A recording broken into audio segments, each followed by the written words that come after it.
واقعہ سلطان صلاح الدین ایوبی قسط نمبر 251 اپنا اسلامک اسٹوڈیو۔ ناظرین، مکمل ویڈیو دیکھنے سے قبل ایک بار پھر آپ سے درخواست کرتے ہیں کہ ویڈیو کے آخر میں کمنٹس اور لائک ضرور کیجیے گا، اور نوٹ سبسکرائبر سے درخواست ہے کہ چینل ضرور سبسکرائب کر کے شکریہ کا موقع عنایت فرمائیں۔ ناظرین، ان دو خوبصورت لڑکیوں نے صلاح الدین ایوبی کے خفیہ جاسوسوں کو بتایا کہ ہمارے ذہنوں سے مذہب اور کردار نکال دیا گیا تھا، ہم خوبصورت کھلونے بن گئی تھی، لیکن ہمیں جب دمشق بھیجا گیا تو ہمارے ذہنوں میں اپنا مذہب اور کردار بیدار ہو گیا، ہمارے خون میں جو اسلامی اثرات تھے وہ امڑ کر ہماری روحوں پر چھا گئے، ہمیں اپنے ماں باپ اور بہن بھائی تو نہیں مل سکتے تھے، ہم نے مسلمان حاکموں اور بادشاہوں کو اپنے باپ اور بھائی سمجھ لیا، لیکن ان میں سے کسی ایک نے بھی ہمیں بیٹی اور بہن نہیں سمجھا، صلیبیوں کے ہاتھوں بے آبرو ہو کر ہمیں اتنا دکھ نہیں ہوا تھا جتنا مسلمان بھائیوں کے پاس آ کر ہوا، کیونکہ صلیبیوں سے ہمیں ایسے ہی سلوک کی توقع تھی، ہم نے ہر اس مسلمان حاکم کے پاؤں پکڑے جن کے حوالے ہمیں کیا گیا، ہاتھ جوڑے، اسلام، خدا اور رسول صلی اللہ علیہ وسلم کے واسطے دیے کہ ہم ان کی بیٹیاں ہیں، مظلوم ہیں، ان کی عزت ہے، مگر ان کی آنکھوں میں شراب اور شیطان نے صلیب اور ستارے میں کوئی فرق نہیں رہنے دیا تھا، ہمارے اندر انتقام کا جذبہ بیدار ہو گیا۔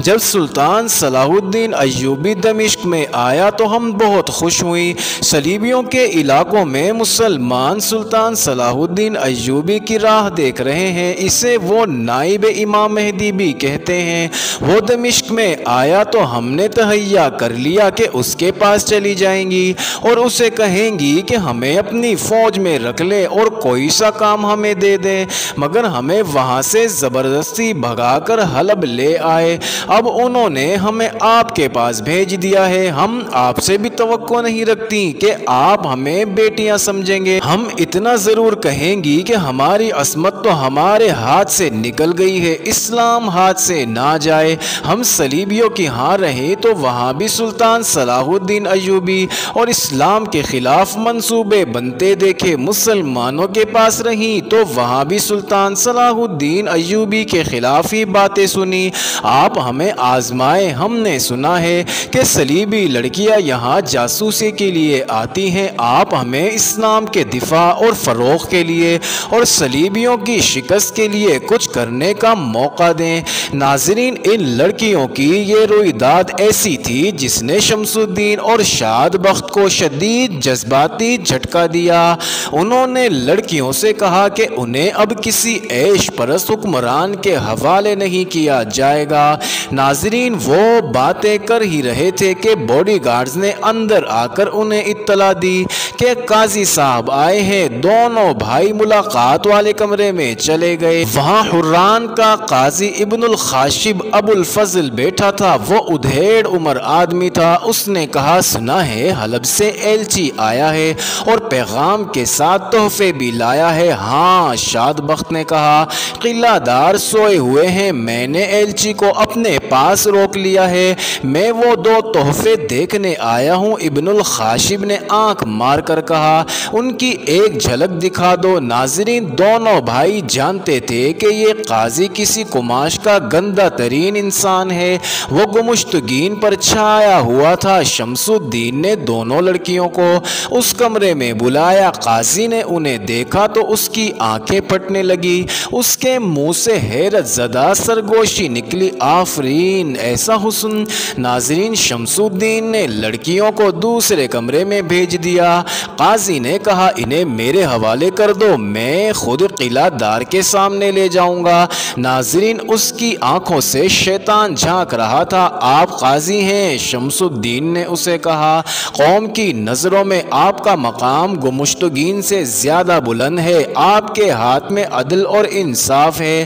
ناظرین، قاضی نے قہقہ لگایا اور کہا، تم فوجی احمق ہوتے ہو، تم شہری امور کو نہیں سمجھ سکتے، وہ قاضی مر گئے ہیں جن کے ہاتھ میں اللہ کا قانون اور عدل و انصاف ہوا کرتا تھا، وہ اپنے حکمران سے نہیں خدا سے ڈرا کرتے تھے، بلکہ حکمران بھی ان خون کے ڈر سے کسی کے ساتھ بے انصافی نہیں کرتے تھے، اب حکمران اسے قاضی بناتے ہیں جو ان کی بے انصافیوں کو جائز قرار دے اور جو قانون کو نہیں حکمرانوں کو خوش رکھیں۔ میں اپنے خدا کا نہیں اپنے حکمران کا قاضی ہوں، اور یہ اسی کا نتیجہ ہے کہ کفار تمہارے دلوں پر قابض ہو گئے ہیں۔ ناظرین، شاد بخت نے کہا، ایمان فروش حکمران کا قاضی بھی ایمان فروش ہوتا ہے۔ تم جیسے قاضیوں اور منصفوں نے امت رسول اللہ صلی اللہ علیہ وسلم کو یہاں تک پہنچا دیا ہے جہاں ہمارے امراء اور حکمران اپنی ہی بیٹیوں کی عصمتوں سے کھیل رہے ہیں۔ یہ آپ کی مسلمان بچیاں ہیں جنہیں آپ اپنے ساتھ لے جانا چاہتے ہیں۔ ناظرین، قاضی پر شیطان کا اتنا غلبہ تھا کہ اس نے شمس الدین اور شاد بخت کی باتوں کو مذاق میں اڑانے کی کوشش کی اور ہنس کر کہا، ہندی مسلمان مردہ دل ہوتے ہیں، تم ہندوستان سے یہاں کیوں چلے آئے تھے؟ غور سے سنو میرے دوست۔ شمس الدین نے کہا، میں تمہاری عزت صرف اس لیے کرتا رہا کہ تم قاضی ہو، ورنہ تمہاری اصلیت اتنی سی ہے کہ تم میرے ماتحت کمانڈر تھے۔ تم نے خوشامد اور چاپلوسی سے یہ مقام حاصل کر لیا ہے۔ میں تمہاری غیرت کو بیدار کرنے کے لیے تمہیں بتانا چاہتا ہوں کہ ہم ہندوستان سے کیوں آئے تھے۔ 600 سال گزرے، محمد بن قاسم نام کا ایک نوجوان جرنیل ایک لڑکی کی پکار اور فریاد پر اس سرزمین سے جا کر ہندوستان پر حملہ آور ہوا تھا۔ تم جانتے ہو ہندوستان کتنی دور ہے؟ تم اندازہ کر سکتے ہو کہ اس لڑکے نے فوج کس طرح وہاں پہنچائی ہوگی؟ تم خود فوجی ہو، اچھی طرح سمجھ سکتے ہو کہ اس نے مرکز سے اتنی دور جا کر رسد اور کمک کے بغیر جنگ کس طرح لڑی ہوگی۔ جذبات سے نکل کر اس کے عملی پہلو پر غور کرو۔ اس نے ایسی مشکلات میں فتح حاصل کی جن میں شکست کے امکان زیادہ تھے۔ اس نے صرف فتح ہی حاصل نہیں کی، ہندوستانیوں کے دلوں پر قبضہ کیا اور کسی ظلم و تشدد کے بغیر اس کفرستان میں اسلام پھیلایا۔ پھر وہ نہ رہا جنہوں نے اتنی دور جا کر ایک لڑکی کی عصمت کا انتقام لیا اور اسلام کا نور پھیلایا تھا، دنیا سے اٹھ گئے اور وہ ملک ان بادشاہوں کے ہاتھ آیا جو مجاہدین کے قافلے میں تھے ہی نہیں، انہیں وہ ملک مفت میں مل گیا۔ انہوں نے وہاں وہی حرکتیں شروع کر دیں جو آج یہاں ہو رہی ہیں۔ ہندو اسی طرح مسلمانوں پر غالب آتے گئے جس طرح یہاں صلیبی غالب آ رہے ہیں۔ سلطنت اسلامیہ سکڑنے لگی اور جب ہم جوان ہوئے تو اس سلطنت کی جڑیں بھی خشک ہو چکی تھی جسے محمد بن قاسم اور اس کے غازیوں نے خون سے سینچا تھا۔ مسلمان حکمرانوں نے عرب سے رشتہ توڑ لیا۔ ہم دونوں بھائی جن کے خاندان کو عسکری روایات سے پہچانا جاتا تھا وہاں سے مایوس ہو کر یہاں آ گئے۔ ہم ہندی مسلمانوں کے ایلچی بن کر آئے تھے، ٹوٹے ہوئے رشتے جوڑنے آئے تھے۔ سلطان نور الدین زنگی سے ملے تو اس نے بتایا کہ وہ ہندوستان کا رخ کس طرح کر سکتا ہے۔ عرب کی سرزمین غداروں سے بھری پڑی ہے۔ زنگی مرحوم دور کے کسی محاذ پر اس لیے نہیں جاتا تھا کہ اس کی غیر حاضری میں ادھر بغاوت ہو جائے گی جس سے صلیبی فائدہ اٹھائیں گے۔ ہمیں یہ دیکھ کر افسوس ہوا کہ ہندوستان میں ہندو مسلمانوں کے کردار پر غالب آ گیا اور یہاں صلیبی غالب آ گیا۔ زنگی نے ہمیں اپنی فوج میں رکھ لیا اور جب گمشتگین، سیف الدین اور عز الدین وغیرہ نے صلیبیوں کے ساتھ درپردہ گٹھ جوڑ شروع کر دیا تو سلطان زنگی مرحوم نے ہم دونوں کو گمشتگین کی فوج میں اس مقصد کے لیے بھیج دیا کہ ہم اس پر نظر رکھیں کہ اس کی خفیہ سرگرمیاں کیا ہیں۔ یعنی تم دونوں جاسوس ہو؟ قاضی ابن الخاشب نے تنزیہ کہا۔ میری بات سمجھنے کی کوشش کرو۔ شمس الدین نے کہا، تم دیکھ رہے ہو کہ ہمارے مسلمان امراء اس مرد مجاہد کے خلاف لڑ رہے ہیں جو اسلام کو صلیب کے عزائم سے محفوظ کرنا چاہتا ہے۔ آج کا ایلچی بہت خطرناک پیغام لایا ہے۔ اس نے پیغام سنا کر کہا، گمشتگین پر تمہارا اثر ہے، تم اسے روک سکتے ہو۔ تم اگر ہمارا ساتھ دو تو آؤ گمشتگین کو اس پر قائل کریں کہ وہ غداروں کے ساتھ اتحاد کرنے کی بجائے